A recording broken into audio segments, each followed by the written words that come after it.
Selamat sore kawan-kawan semua. Tentu saja di hari yang tidak begitu cerah ini, saya ingin sampaikan dua periode kepemimpinan Jokowi dalam memimpin bangsa dan rakyat Indonesia ini menuju kesengsaraan. Itu sangat terang, kawan-kawan. Rejim yang hari ini berkuasa lahir di bawah hasil reformasi.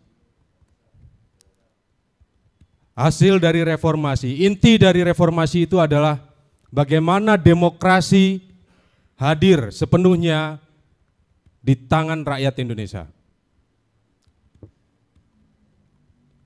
Perpu nomor 2 tahun 2022, kelanjutan atau bagian dari pengganti Omnibus Law yang ditolak jutaan rakyat Indonesia menjadi kebijakan yang dilahirkan oleh rejim Jokowi ini, kawan-kawan. Tanda kebijakan otoritarianisme, anti demokrasi, anti rakyat Indonesia.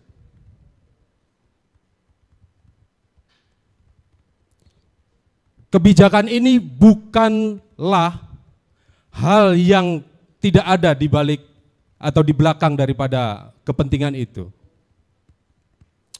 GSBI memandang Perpu Cipta Kerja yang lahir hari ini tanda nyata bagaimana pengabdian pemerintahan di bawah rejim Jokowi ini sepenuhnya mengabdi kepada kepentingan asing.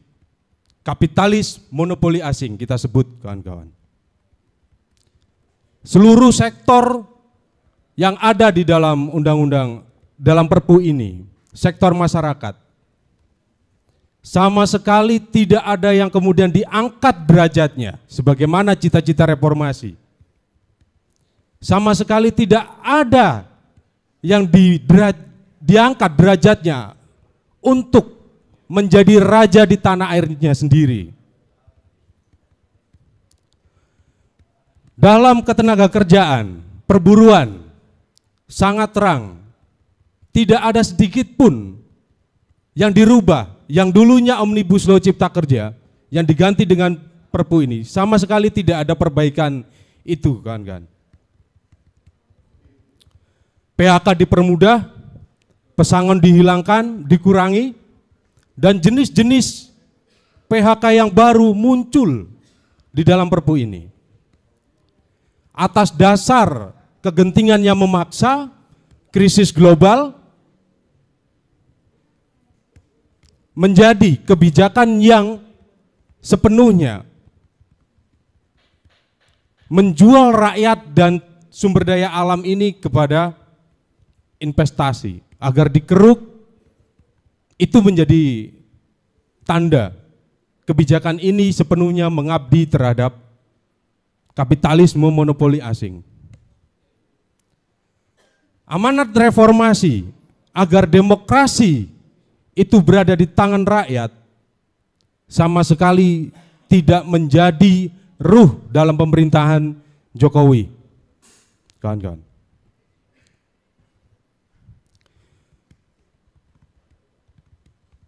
Dalam posisi ini, kebutuhan rakyat Indonesia untuk lepas dari tindasan dan penghisapan imperialisme, hanya ada jalan bagaimana lahirnya industri nasional di atas kemenangan land reform sejati.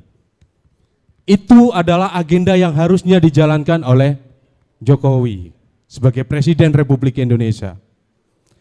Menempa dibangunnya kemandirian bangsa dan rakyat Indonesia hingga kemudian dibangunnya industri sebagai sumber kemandirian yang akan menjadi satu kemandirian yang kokoh dan kemajuan bagi bangsa ini.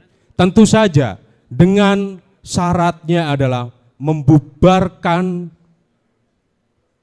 praktek monopoli tanah di Indonesia.